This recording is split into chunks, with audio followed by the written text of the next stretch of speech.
नमस्कार दोस्तों, आज का हमारा वीडियो स्पेशल महिलाओं के ऊपर है। हिंदू धर्म, जो कहा जाता है कि हिंदू धर्म में स्त्रियों और पुरुष में कोई भेदभाव नहीं करता। कुछ लोग ये भी कहते हैं कि हिंदू धर्म ग्रंथ के अनुसार स्त्री से उसकी मन की मर्जी पूछी जाती थी। स्त्री को देवी स्वरूप माना जाता था। इस बात में कितनी सच्चाई है? क्या हिंदू धर्म ग्रंथ ने स्त्रियों को वाकई में मान सम्मान दिया है या इसके पीछे कोई और बात है?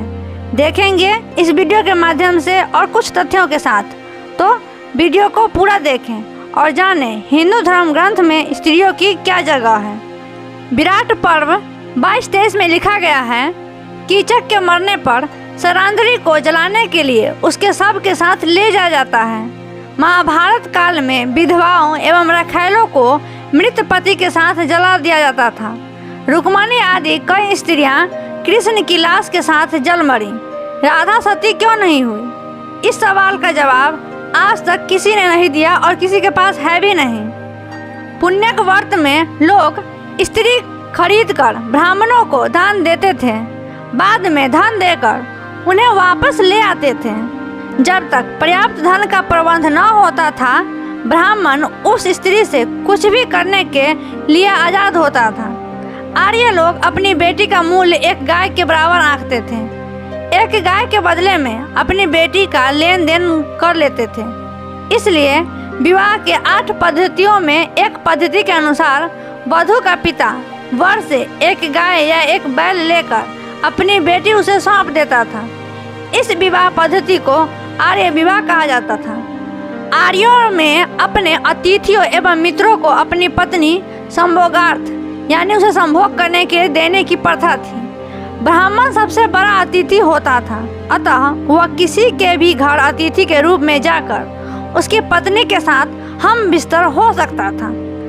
उद्योग पर्व 45 में सच्चे मित्र के 6 गुण बताए गए हैं। उनमें से एक गुण यह भी है कि आवश्यकता पड़ने पर अपनी पत्नी भी अपने मित्र को अर्पित कर दें। आर्यों में ऐसे 2 मित्रों की संतान को 2 मित्र कहा जाता है। ब्राह्मण ग्रंथ में इस प्रथा के अनेकों उदाहरण हैं। अनुशासन पर्व में सुदर्शन नामक व्यक्ति की कथा है। एक ब्राह्मण उसके यहाँ अतिथि बनकर गया। ब्राह्मण की नीयत सुदर्शन की पत्नी ओघमती की सुंदरता पर खराब हो गई। ब्राह्मण ने अपना हक जताया और ओघमती को उस ब्राह्मण की वासना का शिकार होना पड़ा। भीष्म ने यह कथा युधिष्ठिर को सुनाते हुए कहा, इस सत्यकृत्य के कारण सुदर्शन की कृति त्रिभुवन में फैल गई और उसे इंद्रलोक प्राप्त हुआ। कितनी अजीब बात है, ऐसे कुकर्मी लोगों को हम धर्म के ठेकेदार मानते हैं। ब्राह्मण ने तो ओघमती का रसवादन कर दिया। सुदर्शन को तो वैश्यालों का मुख्यालय इंद्रलोक मिल गया। लुट गई तो बेचारी ओघमती। अपना सतीत्व गवाकर उसे क्या मिला?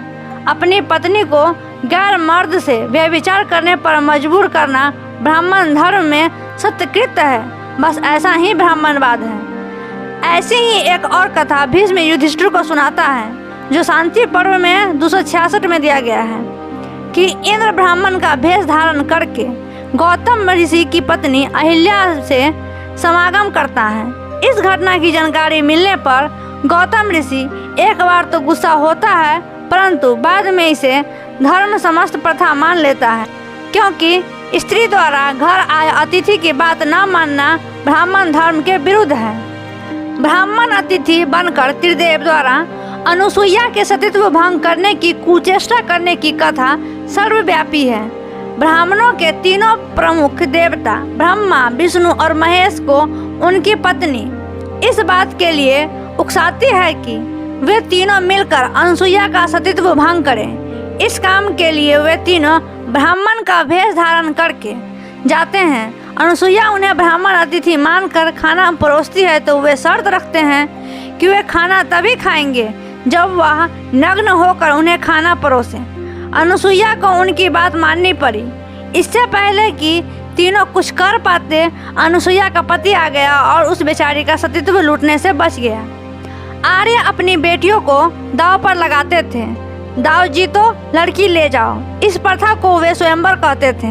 सीता एवं द्रौपदी के स्वयंवर में भी ऐसा ही हुआ था। इन स्वयंवर में चाहे कोई भी जीता हो, सीता या द्रौपदी की इच्छा का इस जीत में कोई स्थान नहीं था। याज्ञवल्क्य एवं नारद का आदेश है कि विधवा को संपत्ति में हिस्सा नहीं मिलेगा।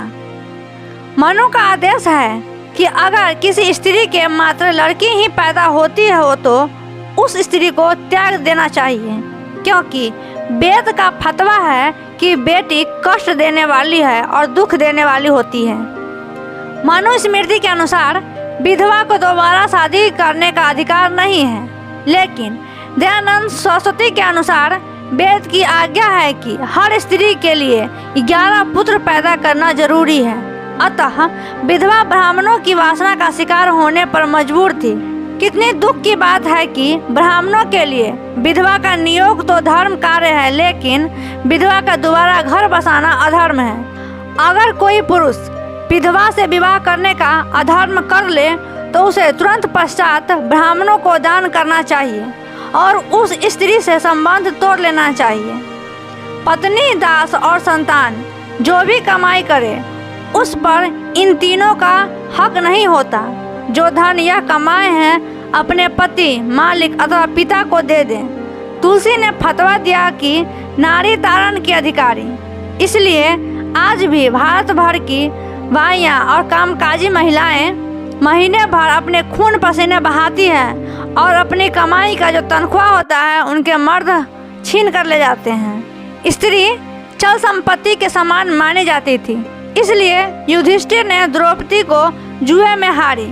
ययाति ने अपनी पुत्री को ब्राह्मण ऋषि गलब को दक्षिणा में दे दिया, जिसने उसे आगे 3 राजाओं के पास गिरवी रखा। हरिश्चंद्र ने अपनी पत्नी को बेच दिया।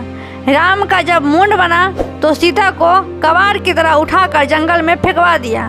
लगभग सभी ब्राह्मण ऋषि और देव लड़कियों की दलालगिरी से लिप्त रहे थे। विवाह या अन्य समारोहों में हजारों लड़कियां दहेज या तोहफे में एक दूसरे को सप्लाई की जाती थीं। वे भी किसी की बेटी होंगी। आर्य में स्त्री को मादा पशु के समान माना जाता था।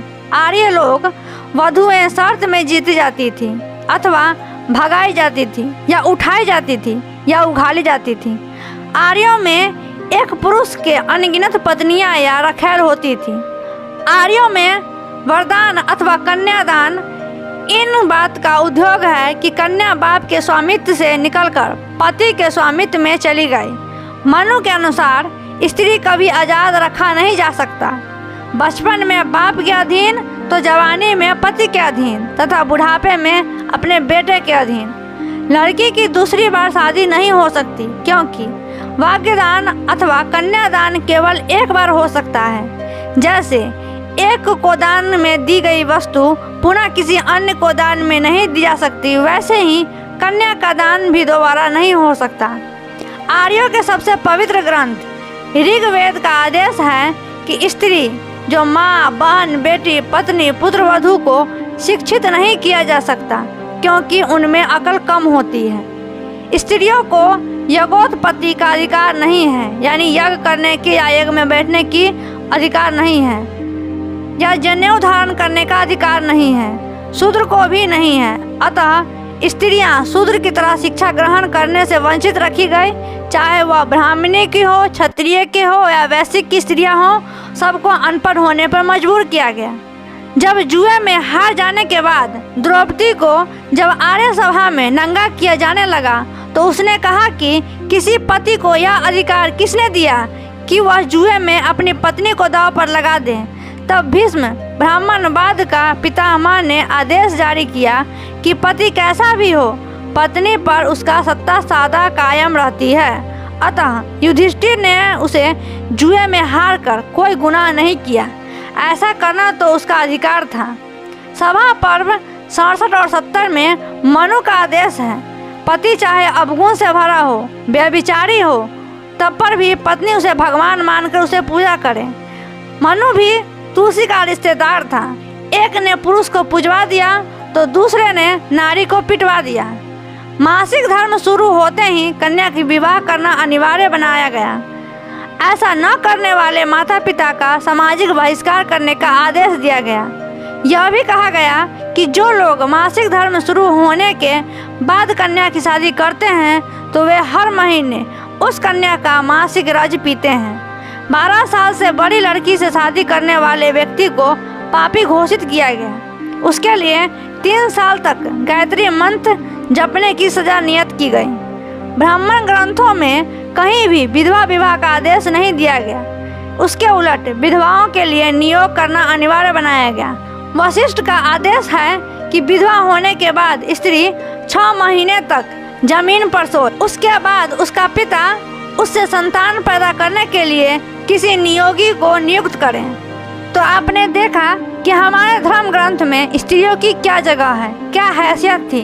जो लोग ये कहते हैं कि हमारे धर्म ग्रंथ ने स्त्रियों को ये अधिकार दिया, वो अधिकार दिया, कुछ नहीं दिया, उसे सिर्फ एक भोग की वस्तु समझा। स्त्रियों को सिर्फ एक भोग की वस्तु के अलावा कुछ भी नहीं समझा।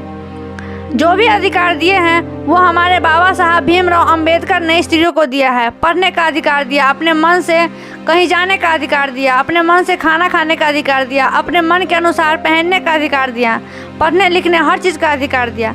तो आज की जानकारी आपको कैसी लगी आप हमें ज़रूर बताइएगा। अच्छा लगे तो लाइक कीजिएगा, शेयर कीजिएगा और ऐसे ही महत्वपूर्ण तर्कपूर्ण वीडियो देखने के लिए आप हमारे चैनल को सब्सक्राइब कीजिए। मिलते हैं नेक्स्ट वीडियो में, तब तक के लिए जय भीम, नमो बुद्धाय।